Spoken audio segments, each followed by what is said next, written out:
शुभकर्माची आवश्यकता, कुशल कर्म. एके समयी भगवान भिक्खूंना म्हणाले, सत्कर्म करण्याचे भय बाळगू नका. सौख्य, इसित, प्रिय आणि आनंददायक या सर्वांचे दुसरे नाव म्हणजे सत्कर्म.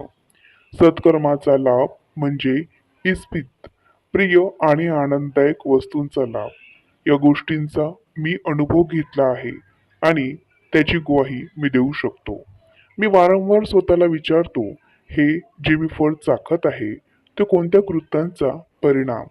मला जे साध्य आणि सौख्य आणि शांती लाभली आहे ते कोणत्या सत्कर्माचा परिपाक आहे? आणि त्यांचे उत्तर मला असे मिळते की हे 3 प्रकारच्या सत्कर्माचे फळ आहे. तो 3 प्रकारच्या सत्कर्माचा परिपाक होय दान, शील, संयम. या 3 सत्कर्माचा परिपाक होय शुभ, उत्सवमय, आनंददायक आणि धन्य ती प्रभात.